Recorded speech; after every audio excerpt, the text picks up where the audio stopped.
Hello, everyone. Welcome to episode 24. It's funny that I post that I'm not going to be strictly committing myself to Tuesdays, and then the next fucking episode I put out is a Tuesday.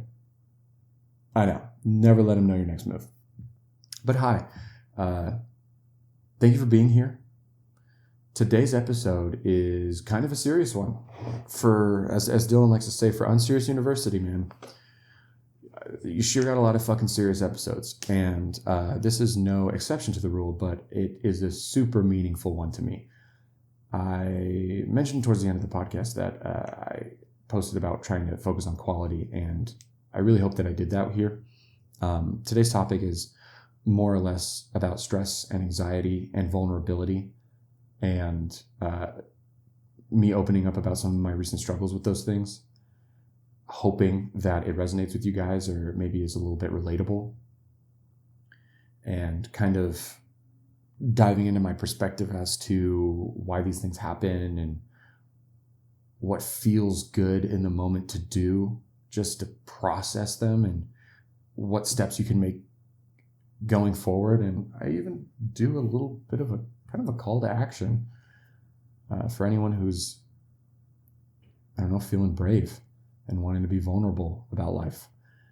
But yeah, I really don't have a good way of summarizing this episode for you guys outside of that. It's really just there for you to experience, and I hope you enjoy it. So I'm not going to delay it any further. Thank you for being here. I appreciate all of your guys' time. Every single time that you do show up, it still hasn't gotten old. We're 24 episodes in. I've been doing this since last November. And every single time anyone ever reaches out about listening to an episode, even my best fucking friends like Joel and Dylan, when they tell me they listen to an episode, I get butterflies. It's awesome. So I can't say thank you enough. I really appreciate you guys for being here. Let me know what you think about this one. This is episode 24 of Unserious University. Let's dive in. See ya. I want to say, thank you guys so much for the amazing feedback on the last episode. I got a ton of people reaching out to me. Thoroughly enjoyed it. That makes me very happy. It was a lot of fun to make. It felt a little different, but I don't know. I've been having fun kind of experimenting lately with the flexibility of this project.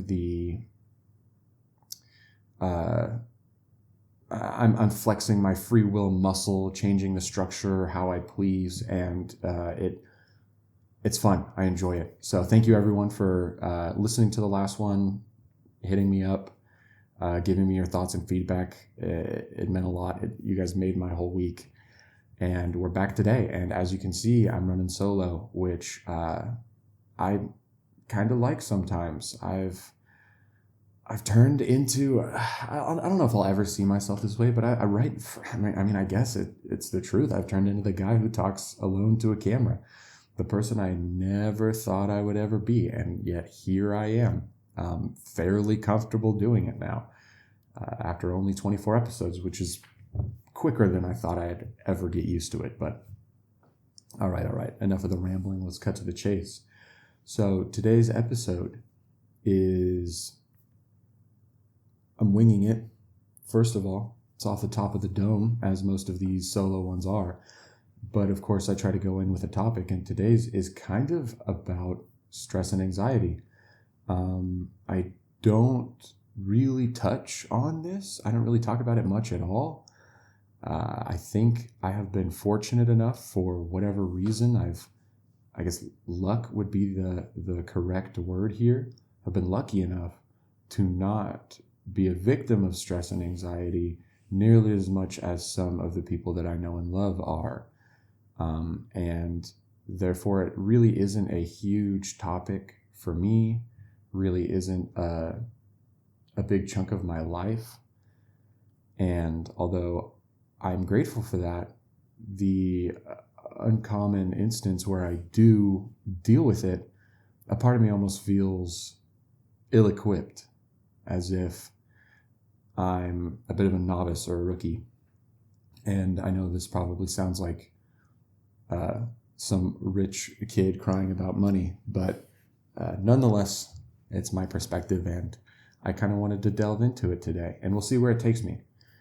But I kind of want to zoom out a little bit and get a little bit of a macro perspective on this, because I feel like it'll help you guys understand my point of view. Growing up as a kid, I've always been a big nerd, and I'm not just talking Marvel or Pokemon or whatever geek dork habit that I have recently got into, Magic the Gathering. But in terms of curriculum, schoolwork, subjects that we're studying in class as a kid, I loved math and science and literature and poetry and history. For the most part, I absorbed it all as a kid, fairly openly and willingly. And then, of course, you go into high school, your priorities shift to sports and being social and girls, and school and grades and all that stuff kind of takes a little bit of a backseat. I still did fairly well. I'd go into honors classes and I'd take on subjects that I enjoyed, but I wasn't a fan of the structured, monotonous, repetitive work. I liked learning. I didn't like reinforcing the knowledge. I felt like I didn't need it. And when I felt like I didn't understand something in class, I would much rather just interact with a teacher or a student that understood and learn that way. I bring all this up to say that aspect of my childhood shaped a lot of my identity, who I am today, and how I view the world. I tend to take a lot of a naturalistic lens when I look at things. After I graduated high school and started taking college courses, I started to fall in love with learning again because it was my decision. I realized that I could recreationally follow any interest that I wanted, and no one was going to tell me I couldn't or stop me. If you had a major and you didn't like it, you could change it. And so although I started off with a business major, I ended up taking a lot of psychology courses and even the occasional course on philosophy. And that was really the stuff that drew me in. I think if I lived in a world where a philosophy degree paid buku bucks, I'd probably be in a much different timeline right now. But nonetheless, Socrates was broke, and so would I be if I took that path. So most of the learning in that realm was for pleasure, was for fun. And I'll never, ever take it back. If I had to go back 100 times, I'd do it every time. It really shaped me, and it's helped me get through life during some of the toughest times. I've been able to shrug them off. And that may be why my relationship with stress and anxiety is the way it is. But I don't know. I'll keep walking you along this timeline, and we'll get there eventually. So when I form my opinions on the outside world and on the inside world and how we operate as creatures, I tend to look towards science to explain the outside world and psychology to explain the inside world, along with a little dash of philosophy to help add some needed axiomatic structure. But I, for the most part of my life, have kind of taken this stance of, I believe that someone who deals with stress and anxiety is more likely than not dealing with a buried down, unprocessed event, instance, belief, trauma that they never fully acknowledged, they never really worked out. And although it has since left their consciousness and their awareness, it has now seeped down into the subconscious, where it lives permanently until acted upon, and will still leak and poison your day-to-day, your mindset, your emotional health, the way that you react to the cashier taking too long or someone cutting you off in traffic. When you maybe notice, or maybe a loved one notices, that certain things get to you more than they should.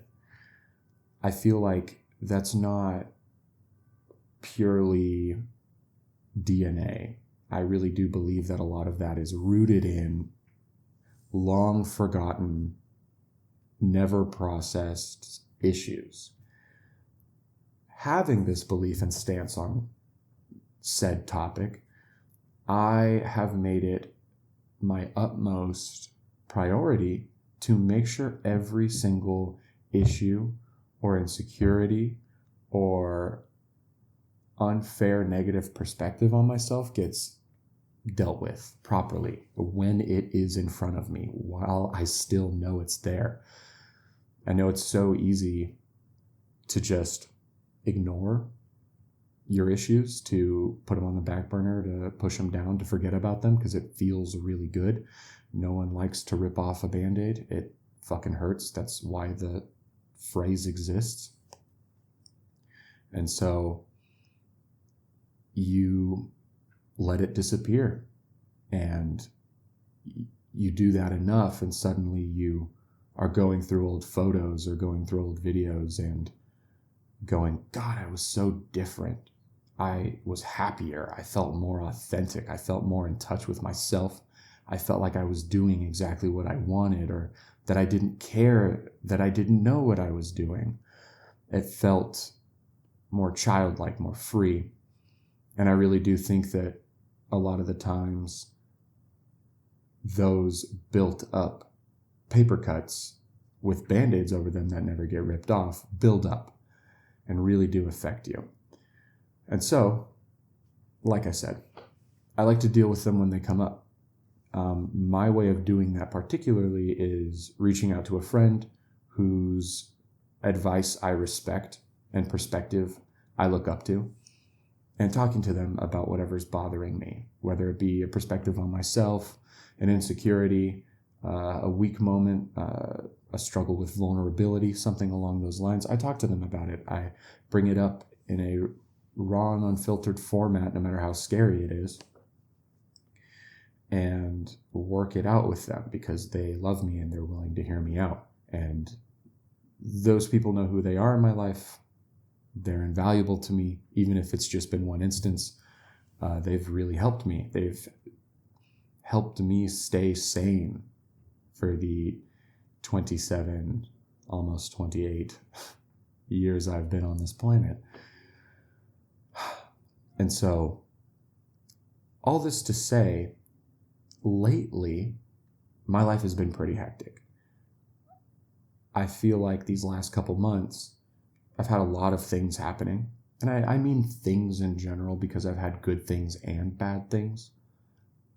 But it always seems like as soon as the weather starts to warm up, life just goes light speed. Everyone has a birthday, everyone has plans, everyone has a trip or a concert or something going on. And then on top of that, if someone rips the fender off of your Tesla, there's not a lot of extra time to handle that either, you know? And so, all that to say, through this turbulent phase of my life, I have not been as diligent about playing whack-a-mole with my problems in my life. Things have come up. I've had worries, I've had stresses, I've had insecurities, I've had unfair internal monologues about myself that I haven't sat down and fleshed out and untangled.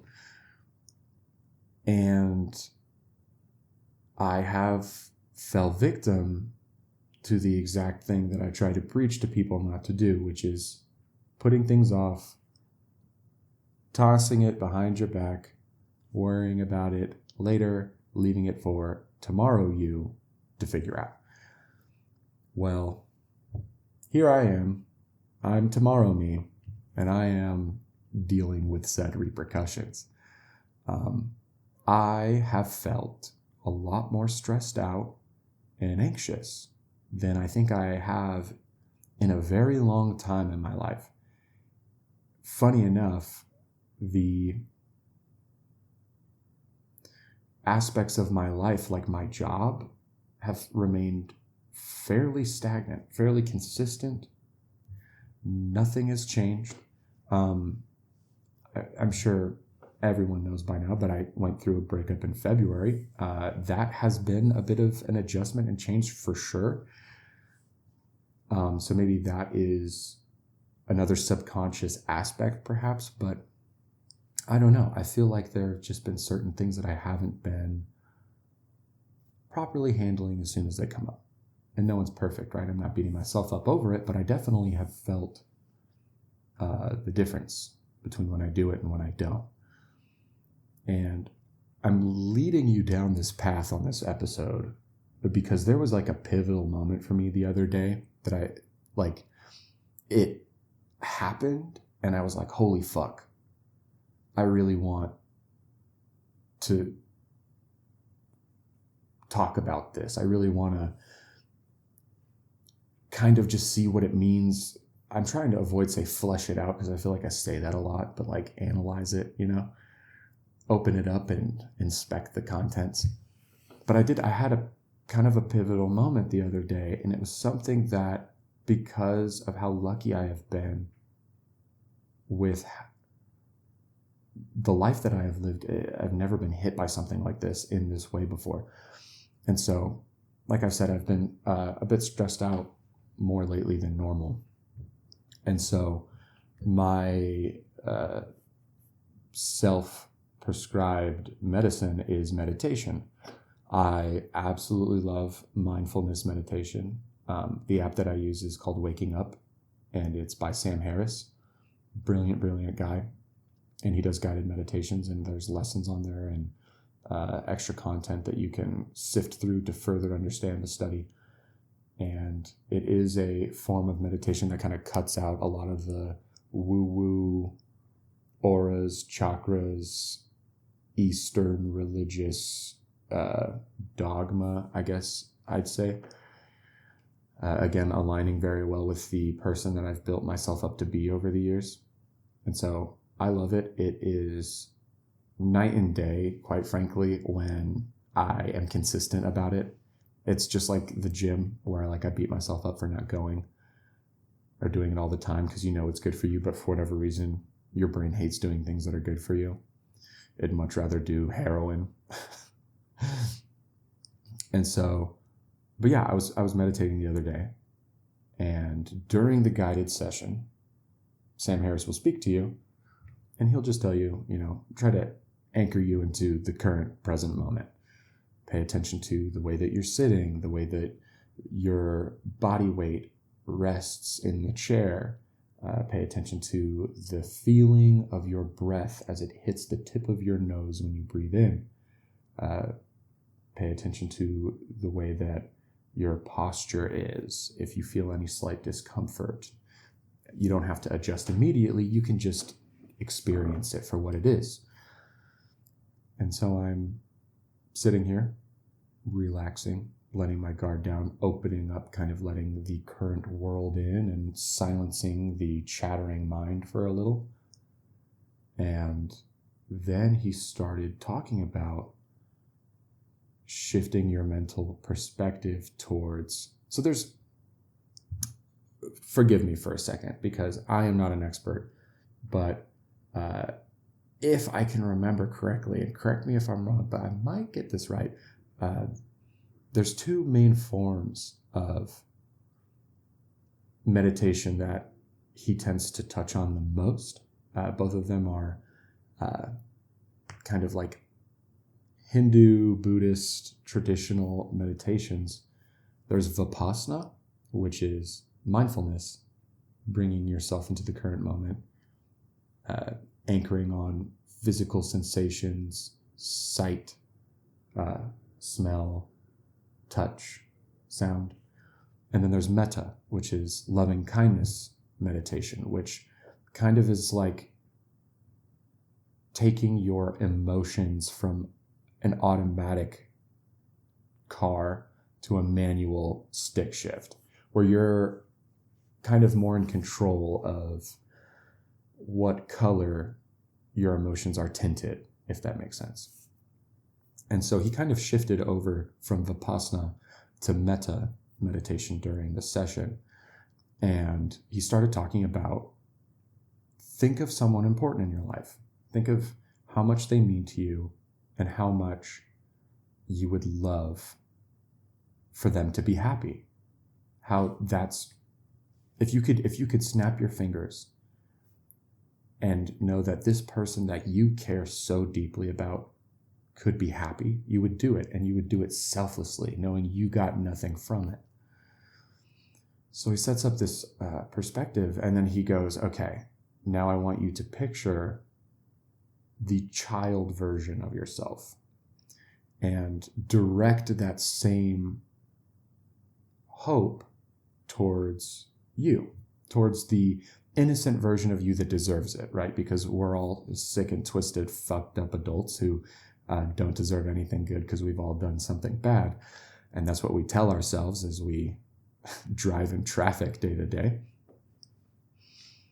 But it's a lot different when you aim that at the child version of yourself. Like, think of a picture of you as a kid where maybe you barely, vaguely remember the memory, but it's up in your parents' house and it represents just a different life entirely. So you start thinking about how you can wish for nothing but this child to live a happy and fulfilling life.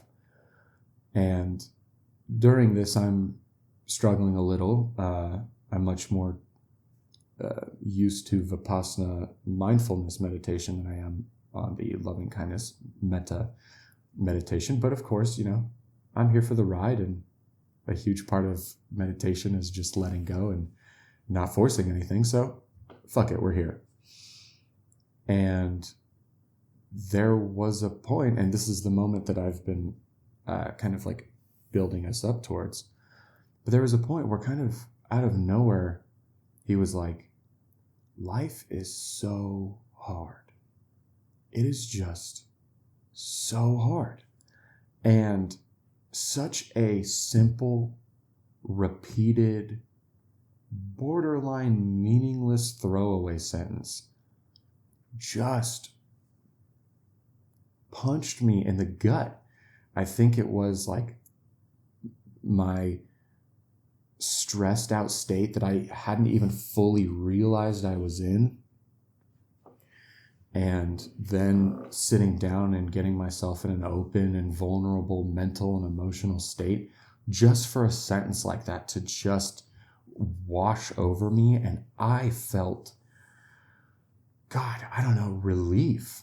It was so weird. And I beg you to empathize with me a little here, because I know it sounds kind of silly, kind of ridiculous, especially if you're not in the same mode that I was in, right? If you're listening to this right after just hanging out with your friends and having the best time ever, or just, an easy day at work, or you just found $5 on the floor, like, this probably doesn't hit you at all in the same way that it wouldn't have hit me, like, I don't know, last year or something like that. But this time, just sitting there and hearing someone acknowledge that life was so fucking hard sometimes, it felt so good. And it was kind of eye-opening for me, because I am so solution-oriented to a fault, genuinely. Like, I have friends of mine who will come to me to vent, and as much as I try to practice to not be that guy, I'll like overshift into like giving them constructive criticism when they never fucking asked. They come to me and they're like, oh, I'm just so frustrated at this situation. And I'll be like, you ever consider navigating it better so you don't have to deal with it next time? It's a miracle that they ever come back to me, but they do. I don't know how, because I guess we love each other. But yeah, so for once in a long time, this phrase just gets me. And it made me realize that I just never did enough acknowledging in the moment when it sucked that it sucked. I have always been the type to, I'm like a Armageddon prepper, but like mentally. I will constantly ready myself for adversity so that when it hits, it doesn't blindside me. When my car got fucked up, and no one likes when that happens, I have to pay $1,000 for a deductible and just SOL. I was like, whatever. Like, genuinely, I was like, what am I going to do about it, man? I was out at a bar and I went out, took my pictures, filed my report to my insurance and the police, who fucking did not get back to me. And then I just went back to the bar. I was like, all right, I guess we're just going to keep drinking because I can't do anything. And so I don't know. Yeah, I'm fairly go with the flow, fairly chill, and always kind of expecting some sort of adversity so that I can properly handle it. I like being somewhat stoic in the face of hard times. But I haven't been as sharp. I haven't been as on my game lately, and life noticed and took advantage. And then hearing someone just acknowledge that it was hard, it felt almost ridiculous that I got the level of relief from that I did, as if it didn't do anything. Nothing changed. Life still was beating my ass a little bit, but I felt better. And it kind of just, I don't know, dude, it took me back. It made me zoom out and just consider how weird the human mind really is. And you can study it forever, whether that be through neuroscience or meditation, and you'll never, ever fully, truly understand it. I feel like I'm on the beginning of the Dunning-Kruger graph with my own brain, where I feel like I understand it, but I'm actually just so foolish and naive. Still a dumb young buck in my 20s, not really grasping life completely, but knowing that I don't fully grasp it completely. And that moment kind of proved that point to me. And I don't know, I found it so weird being so solution oriented that I was like, this shouldn't provide the level of utility that it does for me. And yet it does. And I don't know, hopefully I take away from it. Hopefully I can put myself in these shoes when my friends are coming to me for a vent session, and I can go, yeah, dude, life is really hard, and that's okay. And then just not add anything else after that, not go, and that's why you need to, you know? And yeah, I kind of going into this with no real plan for this episode other than knowing that I wanted to talk about this moment. And quite frankly, I don't even think that I've changed much in my life. Like, this happened, God, what, like a week and a half ago, 2 weeks ago, maybe? No, like a week ago. And I still feel better, even though nothing has really changed. Like, the fundamental things in my life that have caused me said stress are still there, but I just kind of feel more at peace with them. And I don't know if this is a huge cosign for meditation, for me to go tell you to get out there. If you are interested and you want to use the app that I use, hit me up, because I can send like a little link and it gives you like a free 30-day trial. Yes, it's a subscription. I've been paying for it since 2018. It's one of the things that, like, I'll go homeless before I stop paying for, but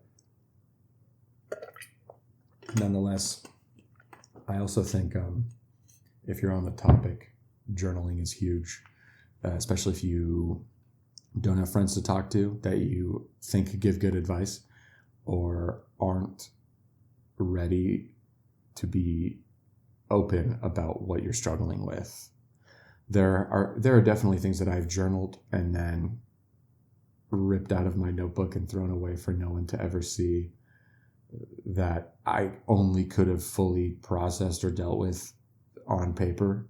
There's no way that I was in the headspace to say those words out loud to a friend. And funny enough, after journaling about them, I kind of got less in my head about it. And a lot of the times I'll end up actually going to a friend and talking about it and further therapizing. I don't know if that's a fucking word. Going through further therapy on the subject because journaling brought it out of me. Funny enough, actually, this is kind of a good segue into a little bit of a framework that I live by and haven't really touched on in, actually quite some time. If you listened to the podcast that I did with Nick, I talked about this on there. So if this sounds familiar or this is a rerun for you, my apologies, but it's been a minute. I have a little bit of a framework. I don't want to say I invented it because I don't think there's an original thought out there. I think I'm sure some Greek philosopher has this written on a scroll somewhere that I've just never read. So I won't give myself any credit for this. There's a chance I heard it and then subconsciously internalized it and then thought I thought it myself. Nonetheless, I have a framework that I process my thoughts with when it comes to your ability to speak on them, and in terms of a comfortability with vulnerability aspect. And it's that there are 4 phases of thought. There is a phase 1 thought, which for the most part is what I'm doing right now. I am thinking, and then I am speaking without any delay or hesitation. I am basically thinking out loud. There is thought, there is speech. They are one and the same during these moments. And you're at your most open and comfortable. Then there's phase 2 thoughts, which are the ones that you kind of wrestle with a little bit, but you know deep down that you're going to say it anyway. And so you think about it on the thought side, and then it's a rougher transition over to the speak out loud side, where maybe you do some back and forth, maybe you consider whether or not this is even something you should be saying, or whether or not you're ready to say something like this, but you inevitably do say it, and it's not that much of a surprise to you that you said it. Those are phase 2 thoughts. So phase 1, like I said, speaking out loud in real time. Phase 2 maybe would be something like admitting to a friend that that they hurt your feelings. You wrestle with the idea of talking about it, but you know that it should be said, and you do say it, and you feel better after. Those are kind of a phase 2 thought, or maybe admitting an insecurity that you wouldn't post, but it's not that big of a deal to admit to a friend. And then there's phase 3 thoughts. And with phase 3, those typically are along the lines of you think them, you pause and hesitate, and then you eventually don't speak them out loud. For whatever personal reason, you got close. You were really wrestling with the idea of saying it, but you decide against it. And that's fine. I mean, the line between phase 2 and phase 3 can be blurred probably with a few drinks or maybe a hour-long conversation with a friend that eventually warms you up or makes you feel safe and understood, and so you can break the dam and open up about something that maybe you have never spoken about before or feel finally ready to talk about. Again, more or less delving into insecurities. And those typically are the ones that you get the most value out of speaking on. Those are the ones that haunt you, the ones that, because you bury them down, you end up suffering later down the line because you haven't processed them or talked about them. And then there are phase 4 thoughts, which, if you're following the pattern, those are just as easily as you speak about a phase 1 thought, phase 4 thoughts, it's just as easy to never, ever bring them up. It's your deepest, darkest demons, your worst parts of yourself, the things about you that maybe you wouldn't even Google because you think it's super fucked up and you're the only person who thinks this way or feels this way or behaves this way in private or whatever you want to chalk it up to be. Regardless, I'm sure there's a subreddit for you where you're family, but nonetheless, those are there. They are the worst of the worst. You see people post their thoughts that are in this realm, like on Twitter, and you wince in horror and disgust, but never would actually admit that maybe you relate or understand. And I truly believe that you can move a thought to up a phase, for better or for worse, with the right environment, the right priming, the right people. You can, and most of the time, it's not a set in stone rule, but most of the time the phase 3 thoughts are really the ones that you should be turning into phase 2 thoughts. I have friends of mine who I've introduced this line of thinking to, and then they immediately turned phase 3 thoughts into phase 1 thoughts, and they need to slow down a little bit because there's some things that you just shouldn't say to the wrong people. But as long as you know you're in a safe place, taking that phase 3 to a phase 2, in my opinion, is the proper way of handling your issues without professional therapy. Your capability to be able to sit down with a person that you trust and you know isn't going to judge you because they love you for who you are, and then take that thing that maybe you've never said out loud or you would only journal and move it over to phase 2. Just kind of let yourself say the words out loud in front of a judgment-free face. And the amount of relief and benefit that you immediately get upon that admittance is exactly what, I don't know. I feel like that's exactly what I did growing up, from the point where I was like a late teen to my mid-20s, where I have just been so fortunate to have the best people in my life. And there were a lot of moments when I was like 17, 18, all the way through like 22. And it never really ends. I'm not going to say like 22 is where it stopped and then 23 I was just fucking great. But particularly that age, I got myself in the habit of saying the scary things about myself out loud to people who I trusted. And it was the only thing that made them not scary, for better or for worse. And so I really encourage anyone listening to try it. I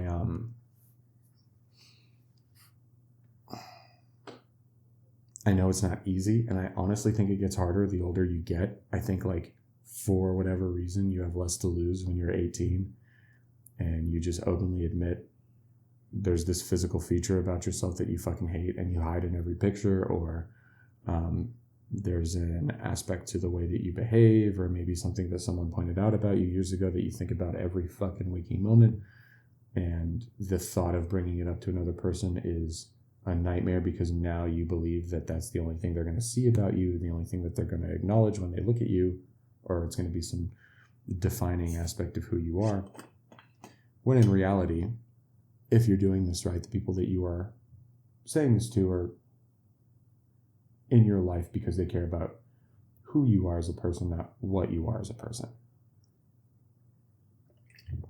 And that's the whole ritual that ends up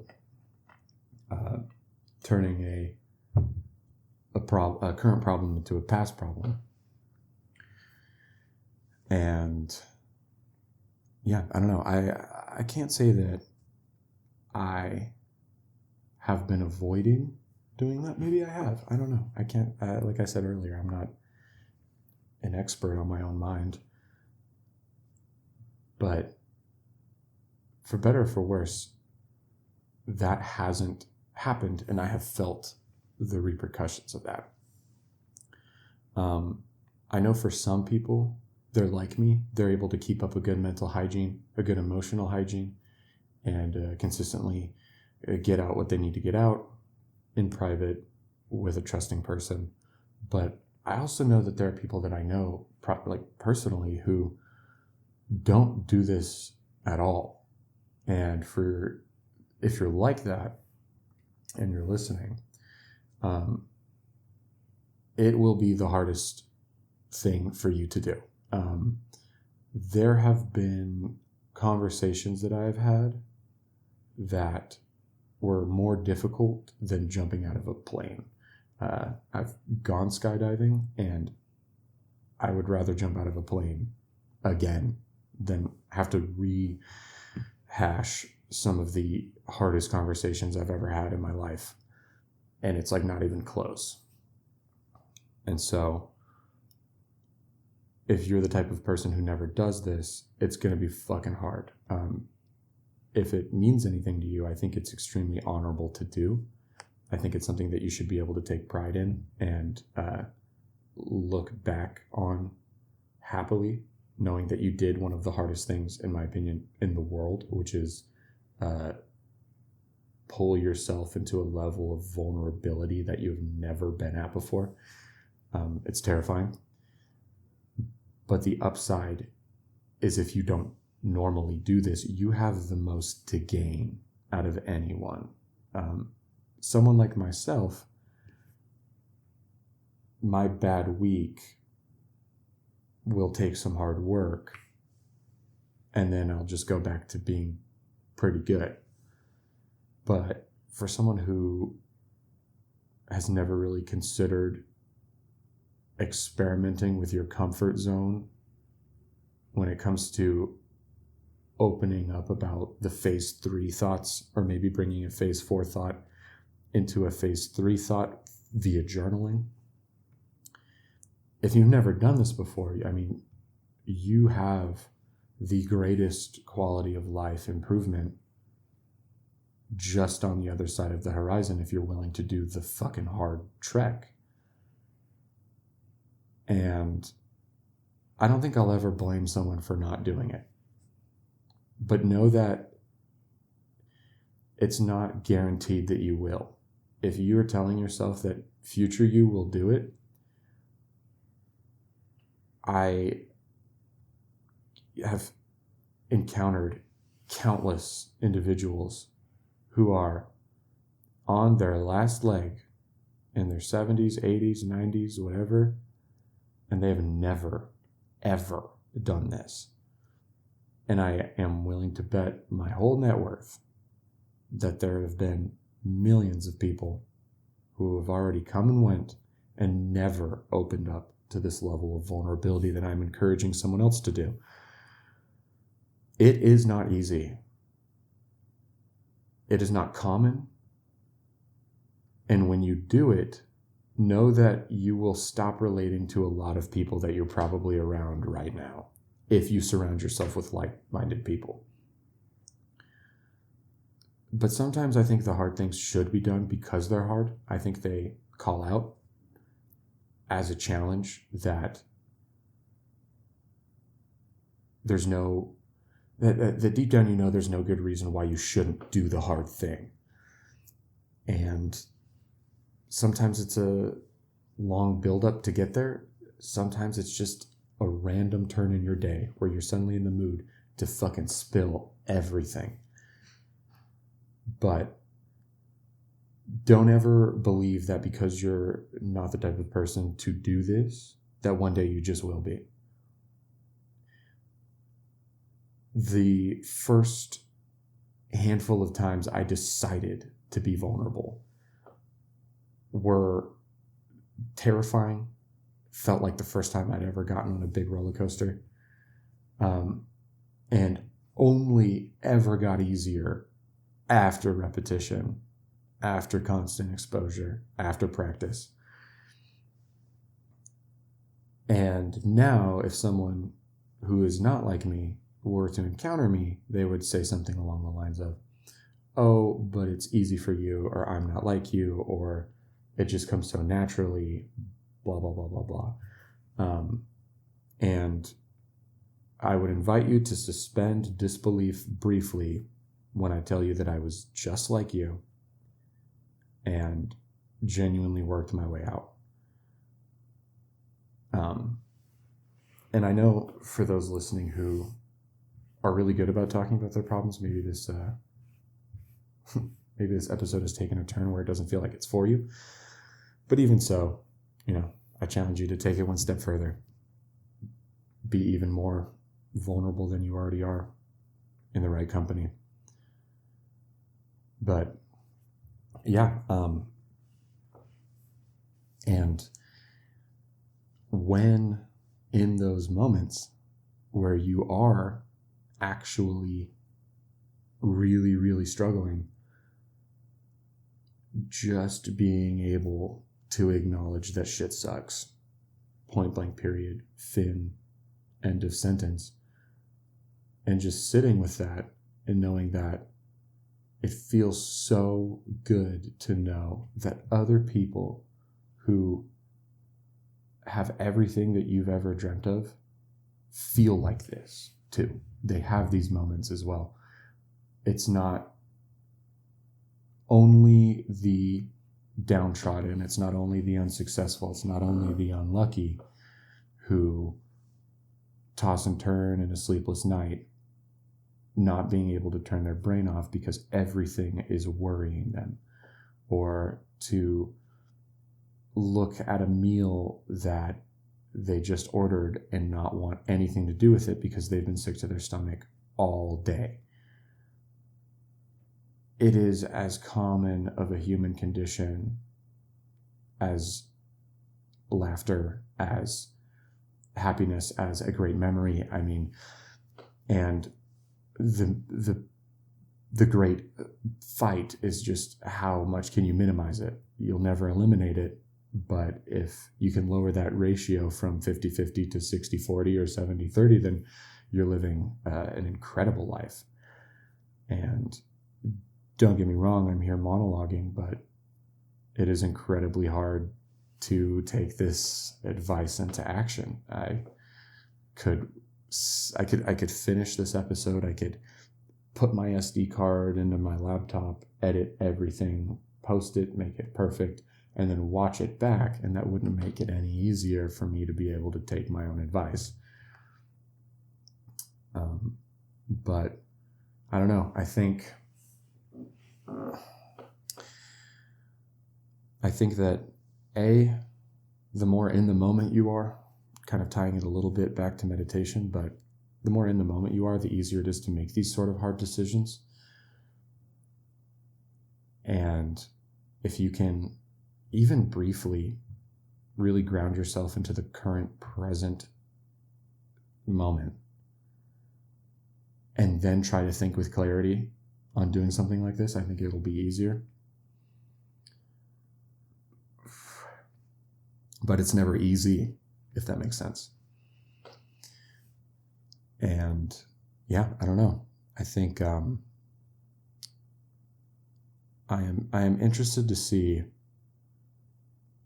how I maneuver moving forward with this current phase of my life. To kind of be a little open, these last handful of years, I have felt fairly certain that I know what I'm doing and where I'm going, which is rare. I know. People remind me constantly, which I'm grateful for. But this year has been, this is like 2025, has been the first year in a while where I really don't know what I'm doing. I don't know where I'm going. I don't know if I like where I'm going or what I'm doing. And I used to have this perspective that I kind of knew generally what my life would look like in like 3 years. And I was both incredibly accurate and totally wrong in the sense that I had the framework right. I knew I wanted to improve my mental health. I wanted to improve my finances. I wanted a better job. I wanted out of certain situations that I was in. And I was pretty accurate. I did all of those things. But I wasn't accurate in the slightest about how it feels or what the experience itself was actually like. The novelty of things is just so fleeting. I mean, it wears off right away in the grand scheme of things, of course.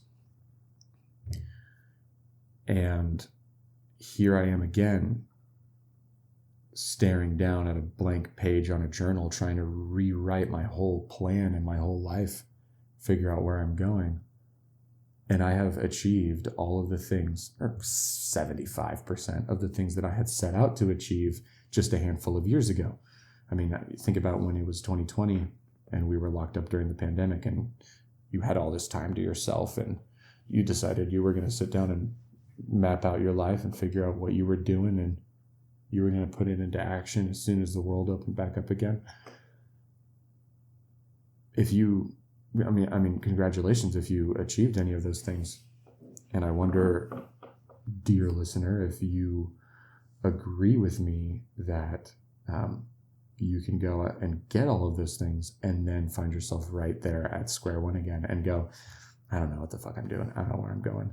I don't know if my goals were too short term. I don't know if my goals were too long term. And I did step one correctly. And then I was like, great, satisfied, cool. Guess we'll just let off the throttle. But nonetheless, this whole side tangent to say that life will find a way to be meaningful, but it will also find a way to absolutely beat your ass for no reason. And sometimes nothing feels better than just admitting that you're getting your ass beat. And I don't know, I think maybe it's a little bit of the cultural corporate America where you put on that plastic smile and you're like, yeah, everything's great. I mean, I work with a lot of people and every day you get the, hey, how are you doing? And a lot of the times my response is, I'm above ground, so I'm doing pretty good. And I live by that and I really do mean it. But some days above ground are worse than others. And work is never the place to start that conversation. You're on the clock, you got a job to do. But yeah, I don't know. I had no plans on making this a long episode. And so I think I've kind of set out to say everything that I wanted to say. But I'll attempt to do a bit of a recap here for a completely off the noggin experience. Life is hard. Point blank, period. It's really hard. And good times will soften you up and let you forget that. And I really hope if you're not in the good times and you are getting your ass beat, that finding company amongst the misery gives you some sort of solace. it sure did for me. And know that all you can do is take the correct steps to make sure you're processing it as it happens. Make sure you're not letting anything slip into the subconscious to poison you later. And know that life is just this ebb and flow. If you're dealing with a shit show, it is finite. It's gonna end. Acknowledge that it sucks now. Misery loves company. I'm right there with you. And the permanent, childish, naive optimist in me is already looking forward to the next high and the next great part of my life where I am just unstoppable. And I think the thing that gets me closer to that chapter is just being okay with existing in the one that you're in right now. So with that being said, I think this was episode 24, guys. I know that I had mentioned previously on the Instagram post, if you guys saw it, that I am breaking away a little bit from the structured posting schedule of every Tuesday, ironically posting this on Tuesday, because I really want to focus on quality. And I hope that I did that this time. I kind of let this topic marinate for about a week in my head before I sat down in front of a camera and decided to just let it all rip. And it's still fairly early. I mean, I'm still recording right now, but I feel pretty good about it. I think I like this one. And if this, I don't know, resonated at all, I would love to hear it. For those of you who do reach out to me and you send me big old paragraphs, you know that give me a few hours or maybe a day and I'll be sending some big old paragraphs back. So if you guys ever care to discuss or dive into the topics, I'm always here. But I think that's about it. I hope you guys enjoy. I hope you guys still like the podcast. I do have my fun when I do it. And I look forward to whatever I cook up for the next episode. So that being said, this is Unserious University, episode 24. We're signing off. Thank you for being here. Goodbye.